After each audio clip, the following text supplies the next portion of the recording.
All right. Good afternoon. I am Saad Al-Aziz, the owner and head instructor of Semper Fortis Jiu-Jitsu in San Antonio, Texas. And this video is the long-awaited promised video of my third match breakdown analysis at the Master Worlds. And I'm sorry it's taken me so long to get this video up. Between my birthday and Thanksgiving holidays, I just got just left this video out and didn't think about it until today. I was like, dang it, I did promise them I would get this video done. So here is the video. Spoiler alert, I lose this match, and I'm gonna try to explain what I was trying to do during the match. I go up against a really talented and cool opponent named Peyton.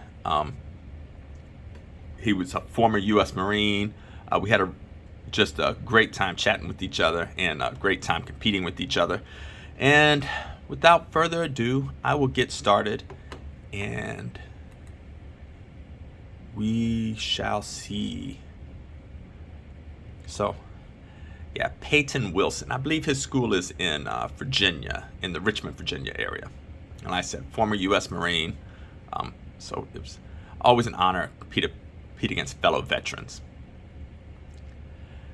And here I'm looking for my judo grips. I get my first grip, and Peyton is getting ready to shoot. He shoots, and I reach over for a Kimura, and I lock the Kimura on. So for those of you that have trained with me know that this is my move, and usually when I can lock this Kimura on, it is certain doom. Peyton is trying to figure a way to get out of it. He's trying to insert his head. He tried to do a double hand grip to reverse it. But as those of you who know, who train with me, it's like, good luck. It goes back to my pit bull concept of pit bull's jaws don't lock. They just refuse to let go until they're finished. And so I do the same thing, with the Kimura. It's like, once I lock it on, it's like, hey, good luck, getting out. And Peyton, one thing you could see is he is incredibly strong, because I have two arms on his one arm trying to pry it away. You could see his arm here, he's not even double clutching. Like, he is just with his one arm, and all my efforts to try to pry that darn arm away, I am failing miserably. He's not even defending it with two hands. And he was a United States Marine, just as tough as nails and very strong. And I am normally able to finish this Kimura. So the whole thing was sort of surprising. You can see my teacher here, Luis, coaching me on, shouting out different advice. You can see I got my shin and my knee across Peyton's hips, just trying to pry that arm out. And to my bewilderment, his arm is not coming out. And now part of this, I had to make a decision as to, like, do you let go of the Kimura when you're not able to pull it away, or do you just keep insisting? And part of my decision was, once I lock a submission on, I don't intend on letting it go until they tap. Here in a tournament, the difficult decision was, when I hit the Kimura on Peyton, he was doing a single leg, double leg takedown. So if at any point I would just let go of this Kimura to try to do something else, whether, take his back, do one of my half guard sweeps, as soon as I let go of the submission, Peyton would get the 2 points for the takedown. He doesn't get any points for the takedown because as he was taking me down, I locked a submission on. So he's not eligible for points until I let go. And I let go momentarily here to try to sweep him, and he counters the sweep, and I relock the Kimura. So the debate was, in my mind is like, time is running out. If I do not let go of the Kimura, just on the fact that I'm going to get an advantage for having the Kimura, and Peyton was never able to get the 2 points for the takedown, I would win the match. So as time is running out, and as you can see, my teacher, Luis, is now standing up, yelling words of advice and encouragement. It's like, okay, we got a minute and something left. We're just going to hold on, and I'm going to keep trying to pry this away. What I did not realize was that we was running out of bounds. And so, as time is running out, the victory is going to be mine, but we're running out of bounds. And if we end up out of bounds, the referee has to stop it and reset it. And you can see Luis is like, just hold on to it. Peyton is trying to get out of it. And once again, I have two arms on his left arm, and he's only using that left arm protecting himself. I'm like, I should be able to pry this man's arm away, and I cannot. And I'm trying to like scoop back and get a butterfly sweep, but Peyton is staying tight, and he stops. Now, when the referee said paro, and he stops the match, I thought the match was over here. I thought time had run out and the match was over.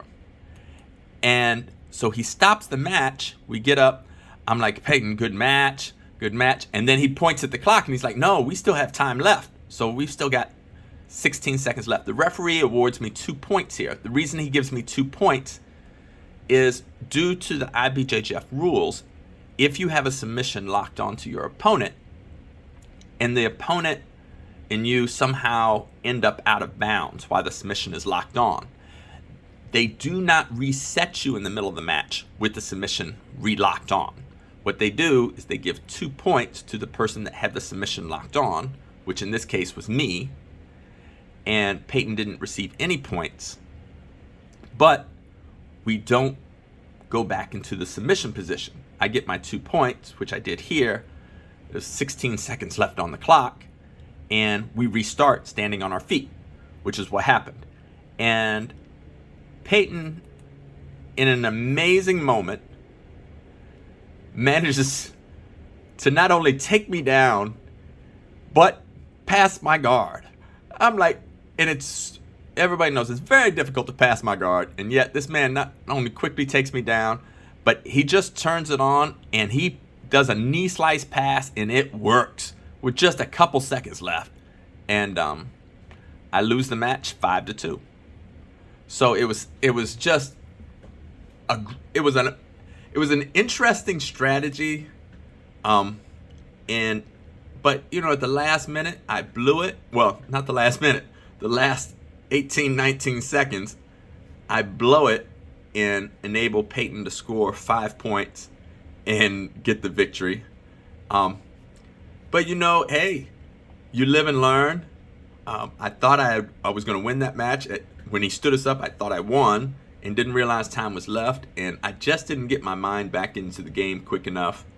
And I should have anticipated that he went for a double leg at the beginning of the match, so that, of course, he was going to go for a double leg again.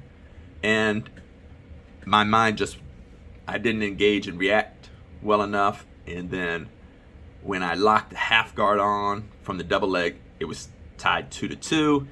He only had a couple seconds to get out of it, and he did, and he passed it. So, like, mad respect to Peyton Wilson, like, to pull that off, to pull a victory off in, 17, 18, 19 seconds, with no time, just literally no time left. A couple of my friends were like, Saad, all you had to do was run from him, just not let him take you down. And I'm like, no, man, I came to fight. I'm not going to run from somebody during a match to prevent them from taking me down. I wanted to take him down. But, strategically, I ended up making a mistake. In hindsight, maybe I should have shifted from the Kimura to something else. And then when he stood us up, I should have been prepared that he was going to shoot, so I should have been sprawling. But I didn't, and so I live and learn. So, that's the reason I wanted to break this video down. Not only, my wins in this tournament, but also my loss. It's just for you as, my students and as my friends to realize, man, in these tournaments, everybody comes to win. Everybody gives their best.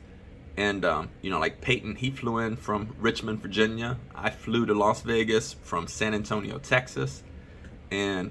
But at the end of the day, only one of us could advance, to the championship, and that was Peyton. So well deserved to Peyton Wilson, and I'm sure we'll compete again one day, and I look forward to the rematch. But on this day, it was Peyton's victory. So that's all for the video. Thank y'all for tuning in and watching, and I will probably make another video in a couple days talking about an upcoming Tim Kennedy course that's going to be happening at Semper Fortis on Friday and Saturday. But until then, I will talk to y'all later and look forward to seeing you in class today. All right, ciao.